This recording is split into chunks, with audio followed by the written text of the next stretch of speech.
how is dating being famous or a public figure? Is it harder to trust people's intentions? Do you get asked out more often?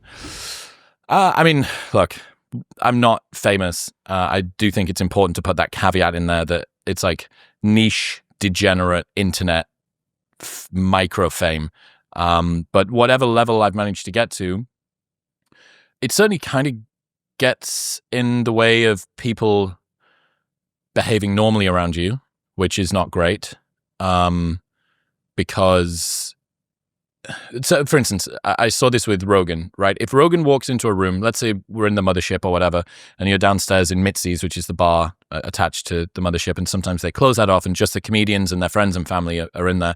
And if he walks into the room, there's this distortion field that follows him around where most people are unable to behave normally.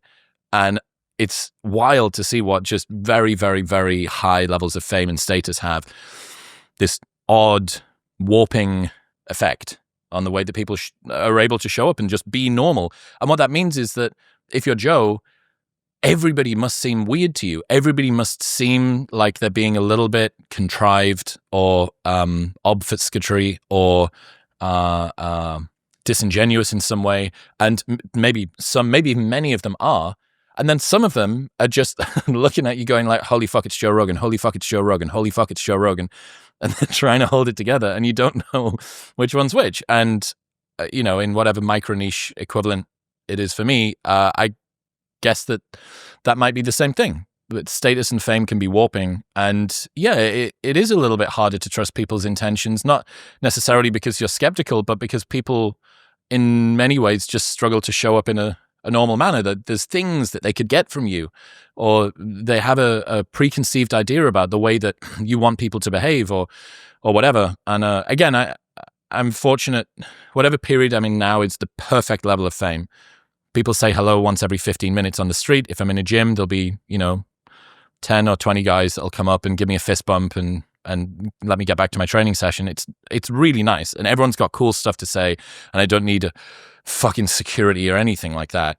But that's going to keep getting more difficult over time. And I don't know what the optimal level of fame is. I know that, to use an example from earlier, I know Huberman, he needs security outside of the lecture theaters that he's speaking at. I think he's teaching undergrads this year or next year at Stanford, and he needs 2 security guys. That doesn't sound fun. That sounds kind of shit. But you can't switch the tap off, and you can't slow down the sort of roller coaster that keeps going up. And again, that's why, to fly the flag for Sleep Token again, that's why the Sleep Token song resonated with me. He's talking about the stage being a prison and sort of how he's getting bitter in the lens. He needs to he's feeling constrained and constricted by this reality that he's made for himself. And again, champagne problem. Oh, boo-hoo, poor person that's got too much fame. But I've seen, firsthand from some friends, the prices that they need to pay to deal with this stuff, and it's fucking rough. So, unlike I'm pretty sure Naval turned up to the episode in a Waymo, no security, no nothing. So, maybe he's got the optimal level of fame. What's his thing about you want everybody to know your name and no one to know your face? Perhaps that's the level that he's got to. Anyway, the dating thing. Do I get asked out more often? Definitely not. I think there is a sense that you must have lots going on.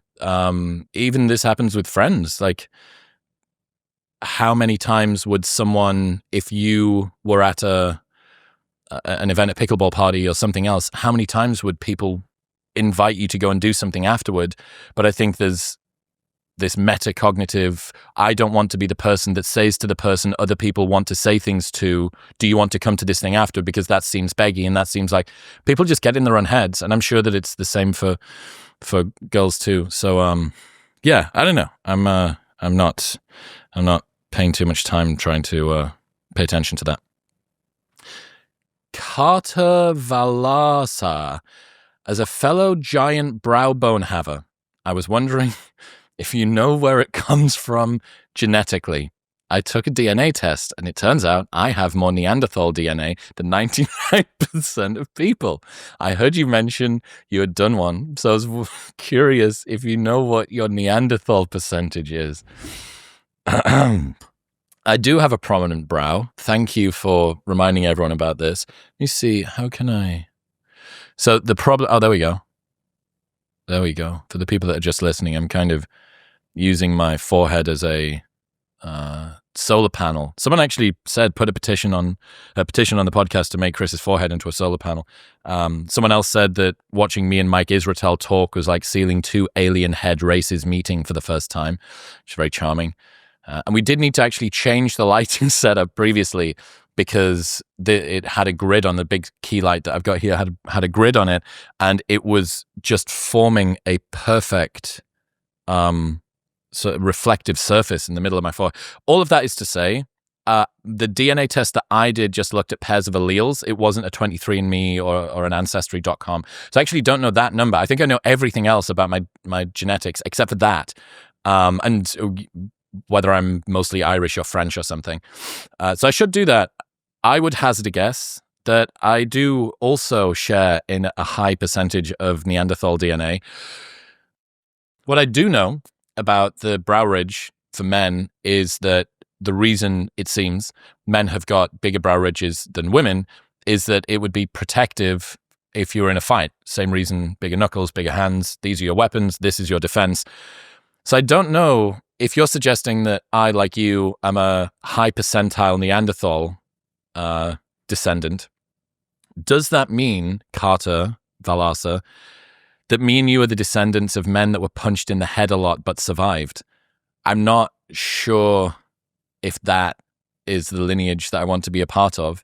But alas, here I am. Please don't punch me in the head. But apparently I can take it. So I might find that out and come and tell you soon. In other news, you've probably heard me talk about Element before, and that's because, frankly, I'm dependent on it. For the last 3 years, I've started my morning every single day the same way, with Element in a cold glass of water. Element is a tasty electrolyte drink mix with everything that you need and nothing that you don't. Each grab-and-go stick pack contains a science-backed electrolyte ratio of sodium, potassium, and magnesium with no coloring, no sugar, no artificial ingredients, or any other junk. It plays a critical role in reducing muscle cramps and fatigue while optimizing brain health, regulating appetite, and curbing cravings. Their orange salt in a cold glass of water is gorgeous. It's a beautiful, salty, sweet, orangey nectar, and it's how I've started my day every single day for as long as I can remember, and I genuinely feel the difference when I take it versus when I don't. Best of all, they've got a no questions asked refund policy with an unlimited duration, so you can buy it totally risk-free. If you don't like it, you don't even need to return the box. That's how confident they are that you'll love it. Right now, you can get a free sample pack of all 8 flavors with any purchase by going to the link in the description below or heading to drinklmnt.com/modern wisdom. That's drinklmnt.com/modern wisdom. Would you look at that? Clip is already over, but if you want more, don't be sad. The full episode is available right here. Go on.